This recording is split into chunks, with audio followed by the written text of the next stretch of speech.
thank you all for coming. It's a great pleasure to have you here. It's my honor now to say a few words about Paul Grogan, our distinguished speaker. As some of you know, Paul has been here before, but since he was here, he decided to relinquish his role as president of the Boston Foundation, which is one of the nation's oldest and largest community foundations. And since going to the foundation, he's increased fundraising greatly, launched lots of high impact initiatives in education, youth violence prevention, community development, healthcare, and the arts, among others.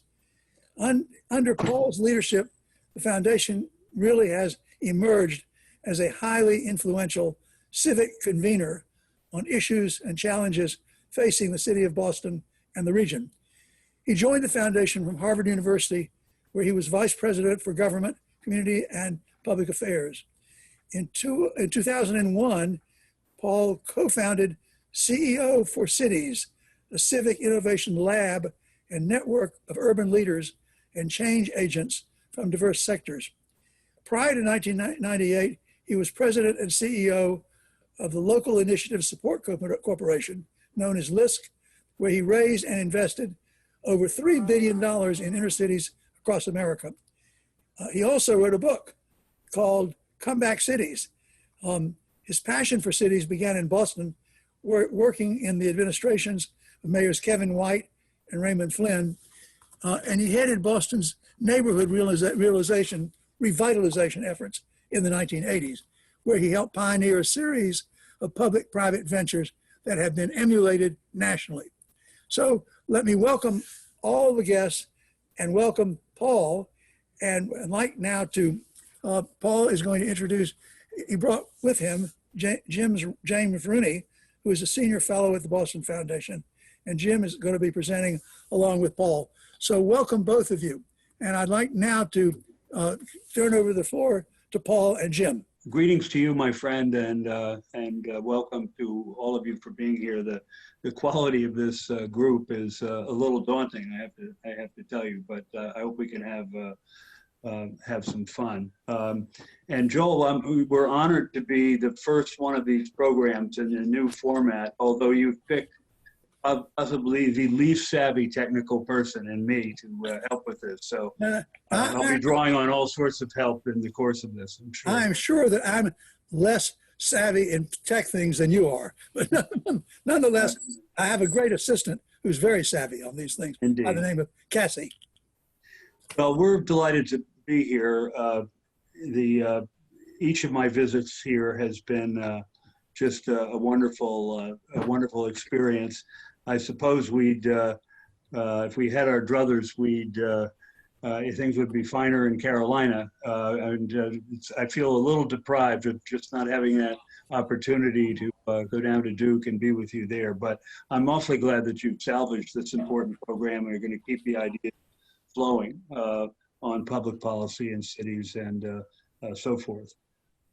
What I want to do with great assistance from Jim, who I've worked with over many, many years, is talk a little bit about some issues related to the community foundations across. Paul said I'm in the process of concluding 20 years at the helm of the Boston Foundation, and along with that milestone, I've been spending a little bit more time trying to think about this field and what it might need to reach higher ground and fulfill extraordinary potential. That led me to hook up with an organization called Community Foundations Leads, CF Leads for short, which is an organization that was created by community foundation presidents to promote this idea that community foundations should be providing leadership in their communities, not merely raising money and writing checks. We'll hear more about that organization from Jim, but they're really doing extraordinary work, and they're releasing a major study, I think today or tomorrow, that will provide great impetus to this idea that these really should be thinking of themselves as leadership institutions, not mere facilitators of philanthropy. And then, I've been attending a bunch of meetings, and the striking thing about this field today is how much it is on the move. As community foundations realize there's a tremendous opportunity for them to have more impact, to establish a bigger claim on resources, forge the kinds of partnerships that communities really need, and to provide platforms for local initiative that are embraced by the community. These are all things that you can see in various forms in cities, not usually with the community foundation in the lead, but the need for this kind of local leadership and initiative is already tremendous. It's gotten much bigger as we contemplate what it's going to take to bring our country back from the just horrific circumstances we have been in. And we're going to need every class of institutions to step up and to do more than they are accustomed to doing. And that particularly applies to community foundations. It is a field that's on the move. There are over 800 community foundations in the country, another 1,000 or so, I hear, around the world. They are growing in numbers and in funding. The numbers are pretty amazing. They hold now 86 billion in assets.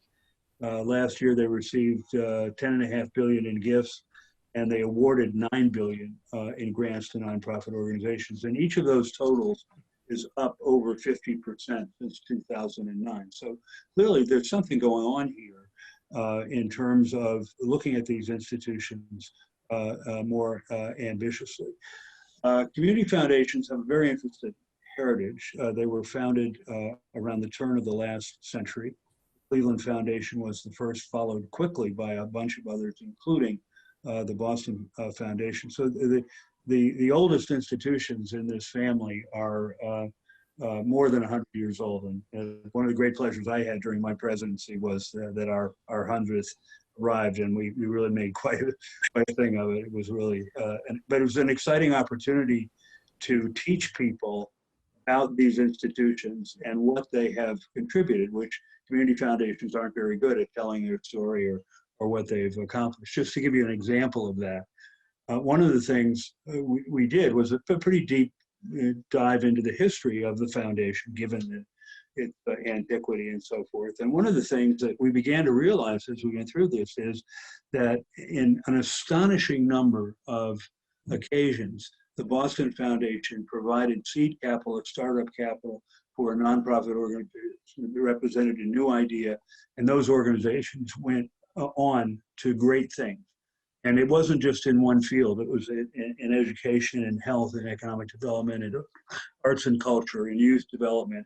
Boston is a smart place, and some of that smarts gets applied to our social problems, and people come up with ideas.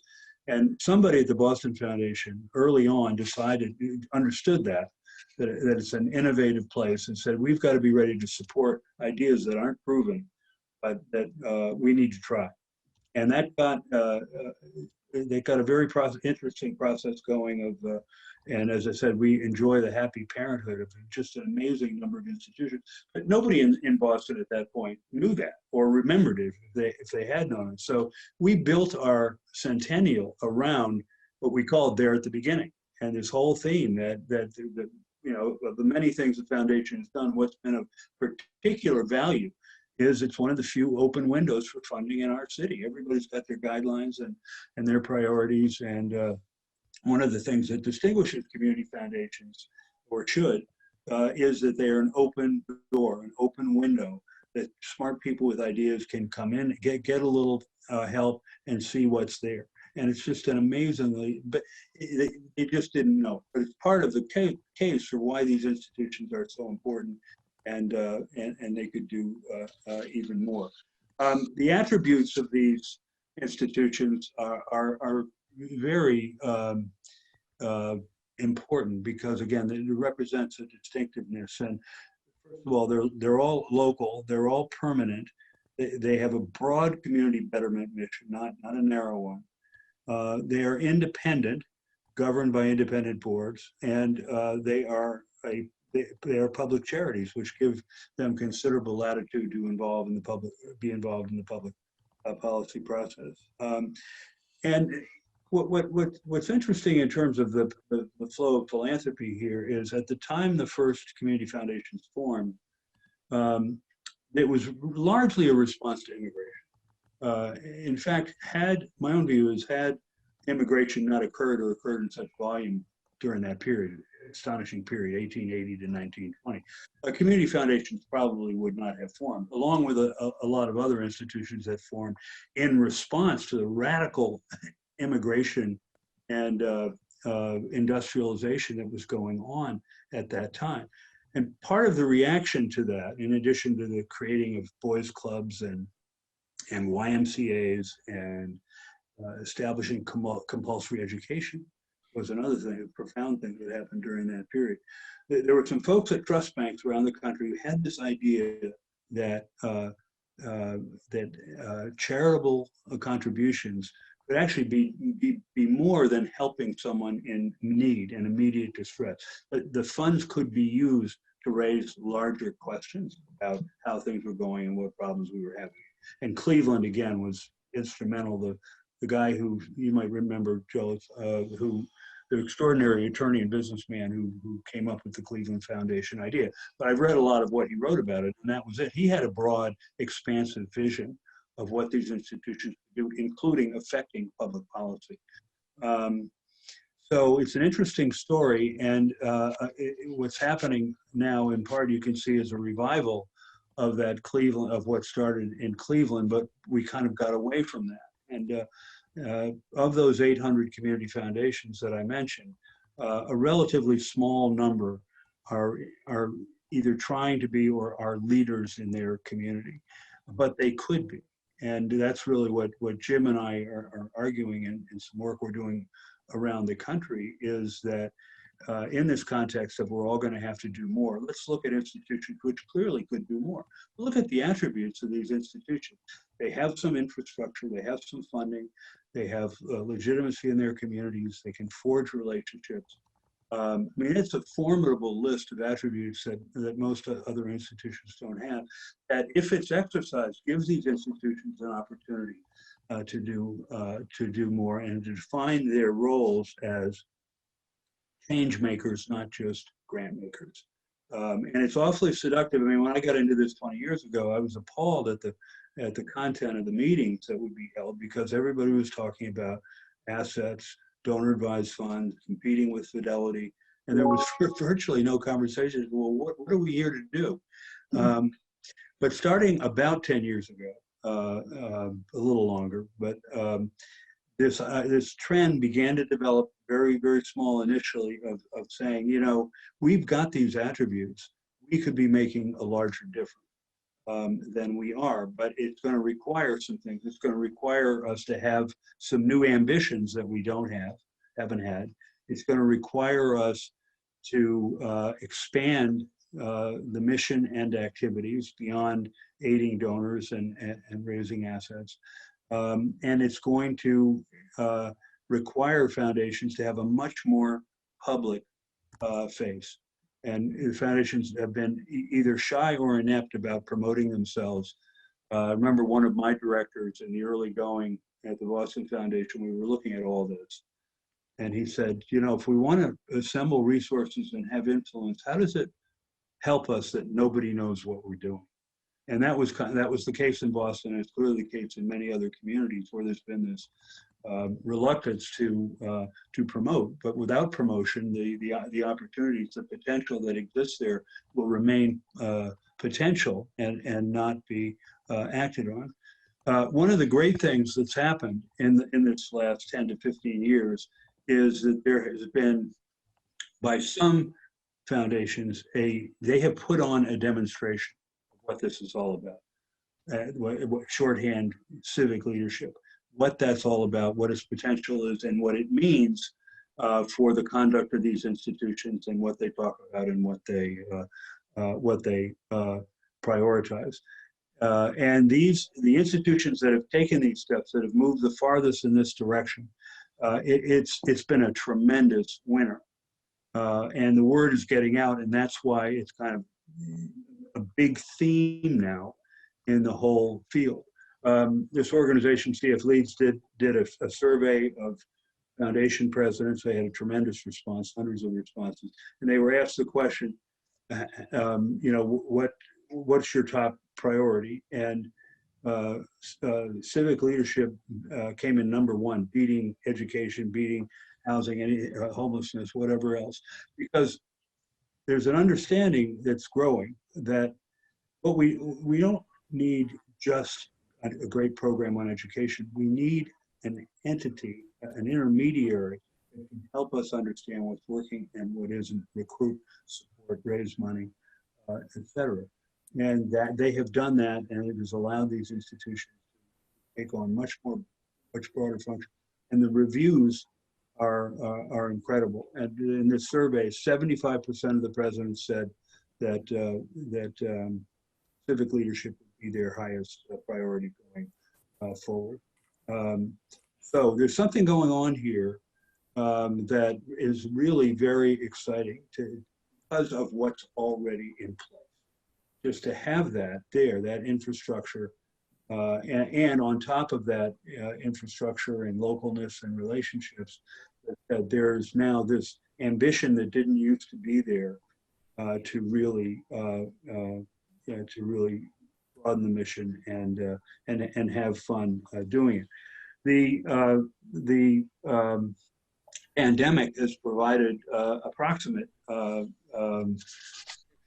what they do, if I can find the numbers here. But community foundations got very involved in the response to the pandemic, and an initial $1 billion was raised from several hundred community foundations. That number has now been doubled, and it just and the money was there in 5 minutes. And in terms of the emergency support for businesses and so forth, it certainly was very critical in Boston that significant amounts of cash got out to nonprofits and to small businesses. And community foundations can do that. I mean, compared to government, other entities, they're nimble and turn on a dime. I want to mention one other thing before turning it over to Jim, in terms of what this.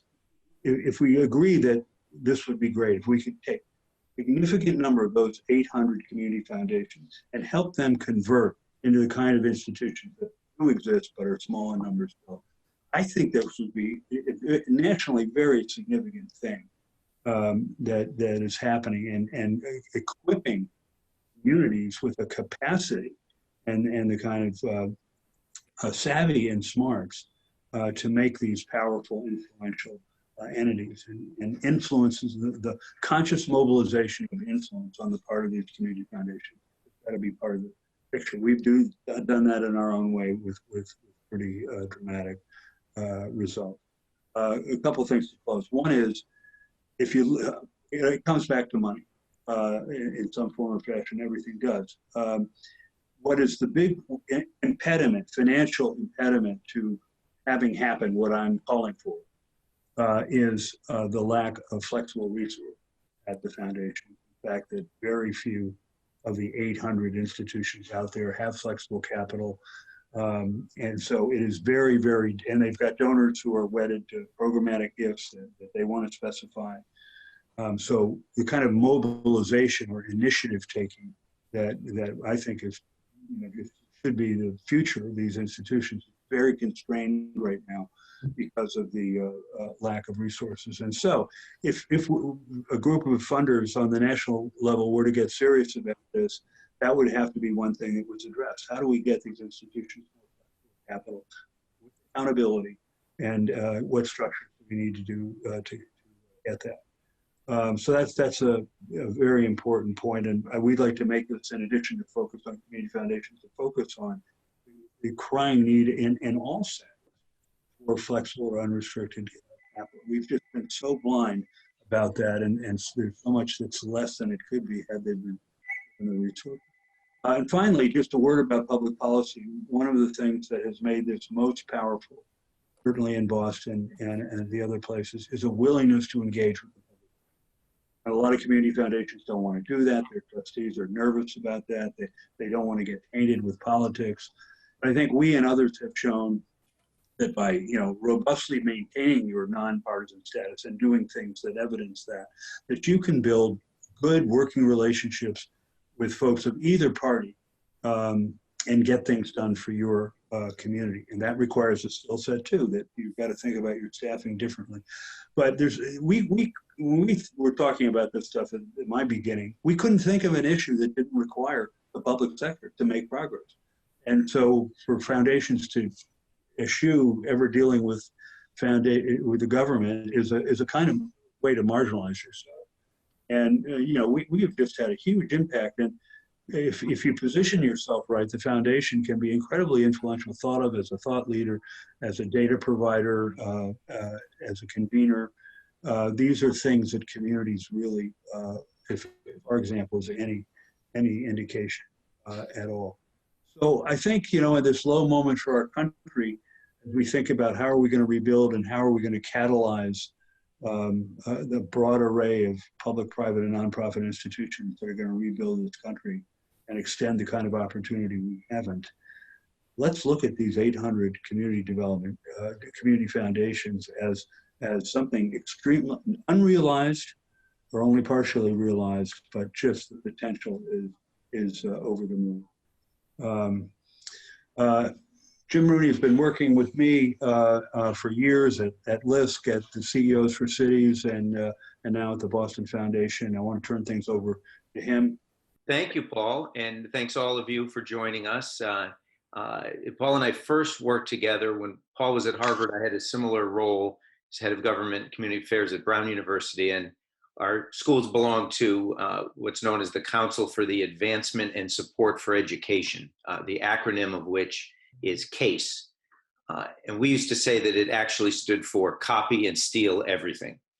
And in fact, that's largely what we would do at Brown. We would copy and steal whatever Paul was working on at Harvard. And as he mentioned, I ended up deciding if we can't beat him, join him, and been glad to work, very honored to work with him at the Boston Foundation and now also in helping CF Leads. Which, as Paul mentioned, is a leading intermediary in the field, the only organization that serves philanthropy that's devoted exclusively to community foundations and their community leadership. It's chaired by Ellen Gilligan, President and CEO of the Greater Milwaukee Foundation, and led by Deborah Elwood, President and CEO, who's been at the helm for the past 10 years and has been reflecting on these tremendous changes and the momentum in the sector that Paul has described. And what I'd like to do briefly is just update you and share some of the key findings of the new research that Paul highlighted that was just launched mere minutes ago that captures what we believe is, it's a good snapshot of where the sector is, but also what its direction is and where this momentum is leading it and could lead it further going forward. So I'm going to share my screen here. Here we go. Play. Okay. So this study, Igniting the Future of Community Foundations, has actually led to the creation of a new web portal, link to which is at the conclusion of this document. And I'll dispatch with an extensive description of the methodology, but as Paul mentioned, more than 150 community foundation presidents responded to a national survey. We were guided by an august group of 15 community foundation CEOs from across the country and conducted dozens of interviews to inform the work across asset sizes, staff sizes, geography, et cetera. And what we found is that an eye-popping 98% of community foundations are committed to deepening or expanding their community leadership over the next 2 to 3 years. And as the number would suggest, that is not limited merely to larger community foundations in large cities. It's across the board. And in particular, 3 areas of focus stood out from our research. They are that the sector is increasingly insisting on racial equity, amplifying community voice, and influencing public policy and systems. And what you see here on this slide is an advertisement for some upcoming webinars that CF Leads is hosting on those topics, to which you, of course, are most invited to join us. And I would note that for those of us who have endured extensive strategic planning processes in the past, we note and disclaim that these areas of focus vary across the strategic planning catechism, if you will. I mean, insisting on racial equity arguably is part of a core mission. Amplifying community voice could be considered a strategy, and influencing public policy and systems, perhaps a mere tactic. But regardless of what category they fall in, these are what we see as leading areas of focus in the sector. I would add that none of the community foundations would purport to suggest they're here to solve all the problems, certainly not by themselves. The foundations go out of their way to collaborate closely with donors, grantees, business and government, civic leaders, neighborhood leaders. Paul alluded to some of our earlier work in engaging more in public policy. One of the developments along the way is a greater premium on the need to incorporate resident voice in that process, of which we'll talk a little bit more shortly. Insisting on racial equity, a few points on this. There are a few areas in particular that we have captured in this area of focus. The first is that community foundations are increasingly reorienting their entire missions around equity. Community foundations such as the Chicago Community Trust are very intently addressing the region's racial wealth gap, calling it's the moonshot. Foundations in the survey, I think 92% of them found that local outcomes vary dramatically by race. And this was conducted even before the pandemic and calls for more racial justice in the wake of the shootings of unarmed Black and Brown Americans. A second major area is taking a leadership role. The Community Foundation for Greater Buffalo, for example, was an early leader in commissioning research on what it calls the racial equity dividend, and has convened a racial equity roundtable now that includes 250 stakeholders and organizations across the region. I would add that examples abound in all of these categories, but I'll try to highlight a couple in particular along the way. And then a third area in racial equity that we've captured is that community foundations are operationalizing equity internally and being much more aware of the need to do so. We're buoyed that about 2/3 of community foundations have committed to greater diversity at the board level, but this is clearly an area that requires much more work, because far fewer have done so when it comes to senior staff and management, vendor diversity, asking grantees about demographic and diversity information, things of that nature. And this is important for a number of reasons. Obviously, representation matters, but also let's not discount that our survey found that 89% of community foundation presidents say that they primarily learn, or among the ways they primarily learn about the needs and opportunities in their community is by asking staff. So if staff doesn't reflect their communities, what will that mean for the foundation's agenda? Second area of focus is what we call amplifying community voice. And by this, we mean a few things. First and foremost, one of the major functions of what communities foundations are built for is to convene community conversations. And as Joel described at the beginning of this seminar, I mean, that format is changing. Here we are in a remote Zoom format. And sure enough, over the last several years, community foundations themselves have gone to episodically hosting forums to actually building out physical spaces that attract any number of events and organizations. Foundations like the Southwest Florida Community Foundation have created a collaboratory in the old Fort Myers train station. There's a similar one in nearby Charlotte that some of you may have visited. I guess the Robinson Center that's now being expanded into the Belk Center. And this is, of course, all the more important, it seems, in light of the breakdown of civil discourse nationally.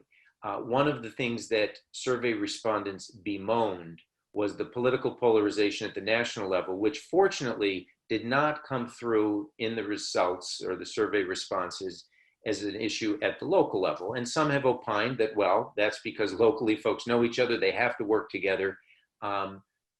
This is one of the ways in which community foundations are ensuring that continues. A second area of focus within this larger area of focus is elevating resident voice and power. Only 18% of survey respondents indicated they had excellent relationships with emerging leaders in particular.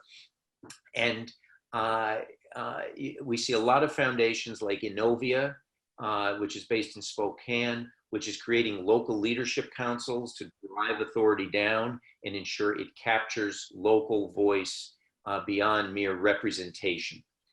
A third area is investing in local journalism. We're all, unfortunately, too aware of the dissipation of the fourth estate.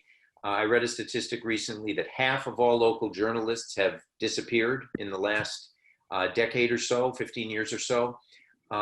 And fortunately, community philanthropy, in partnership with national foundations, which are key collaborators across a number of these issues, such as Knight Foundation on this issue, are creatively supporting local journalism efforts. The Philadelphia Foundation has been very involved in helping to create the Lenfest Institute for Journalism. Foundations in Seattle are funding investigative journalism funds. There's an effort to focus more on what's called solutions-based journalism as examples. And then a final section in this overall focus area is fueling participation in democracy. This includes things like encouraging greater participation in the census, like the Albuquerque Community Foundation is very involved in, reaching out to indigenous communities and geographically further flung residents. Another important area at this time of our political cycle is supporting voter registration efforts, including the Vote Your Voice initiative at the Greater Atlanta Community Foundation for Greater Atlanta that cuts across 5 southern states.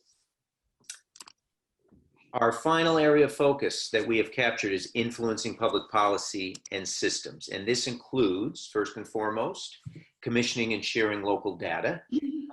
A shout out to Paul's and my colleagues at the Boston Foundation. We're proud to be a real trailblazer in this effort in hosting and housing the Boston Indicators Initiative, which informs and sponsors a number of annual studies and data maps and informs our own advocacy as well as the community's wider agenda. Obviously, without data, you can't really develop an informed agenda. The second area is, once armed with this data, mobilizing stakeholders across sectors.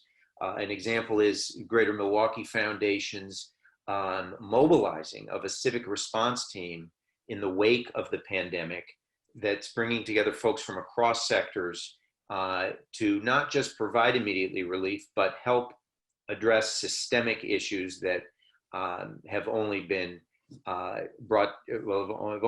born in sharper relief as we have seen, unfortunately, this summer. And it's an important point because historically, community founders have always risen to the occasion to provide relief, but increasingly they are seen as government as the go-to local partners in these efforts, not just as relief agents. And then finally, advocating for public policy change itself. The San Francisco Foundation has recently worked across sectors to support the passage of 11 statewide bills around homelessness, renter protection, influencing state referenda. And this cuts across local, state, and federal arena.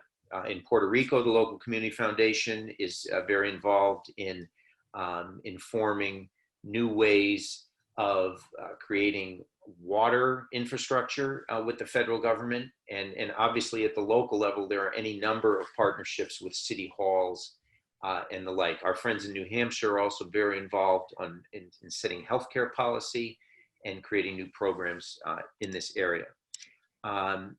Again, just a quick plug for this new product, which is a fantastic resource. It also includes arguments as to why all this matters, what we're finding, of course, and what individual community funders and their partners can do. And real fast, before turning it over for questions, I will show you just briefly what this web portal looks like. As you see, it's chock full of compelling graphics and factoids, which hopefully will further inform your interest in this area. And with that, I will turn it back over to Paul and to Joel, and just echo Paul's pitch that you know, these 800 plus foundations are community focused, but increasingly address similar and same topics and issues which themselves are increasingly shaped by national and global forces and dynamics. So there is tremendous opportunity to encourage further investment by national funders and others that are eager to affect a national change, since these community foundations really are ready-made infrastructure for scaling change. I want to thank both of you. I can't imagine a better kickoff for our first Zoom session. You've set a high standard. Let me just tell you quickly that the next three speakers, for the fact that the roster for the rest of the FIRG speakers is very interesting. We have three more speakers coming. September 30th, Bill Cummings, who founded and who was the chairman of the Cummings Foundation in Boston, is coming. And anybody who signs up for that session will be sent gratis a copy of the book that he wrote about why he did what he did, how he did it, and it's an absolutely fascinating read. That's September 30th. October the 21st, it's a great treat of having Elizabeth Alexander, president of the Andrew Mellon Foundation, coming.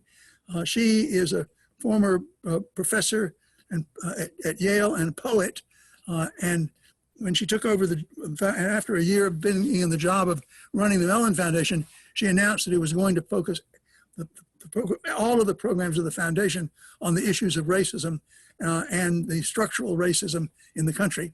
And so it's going to be a terrific talk. She's a wonderful poet as well as a foundation leader.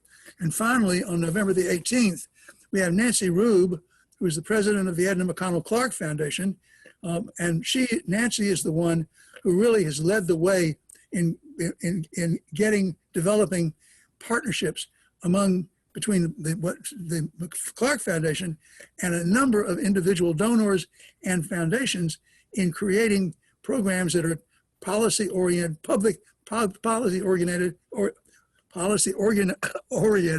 and problem-focused. So that's the bill. That's the playbill for the rest of the semester. I hope you all will tune in. If you're interested, let us know. We'll be publicizing these events, and we hope you enjoy it. I've enjoyed this tremendously, and I can't thank Paul and Jim enough for coming back and, without any difficulty at all, switching from a traditional focus with live participants to this virtual focus, and I found it extremely interesting. I thank all of you for coming, and I hope that you all have a wonderful evening, a wonderful rest of the semester, that everybody will stay well, be safe, and don't take any unnecessary risks, and be sure to wear your masks. So in any event, thank you all very much, and I hope to see you next time. All the best.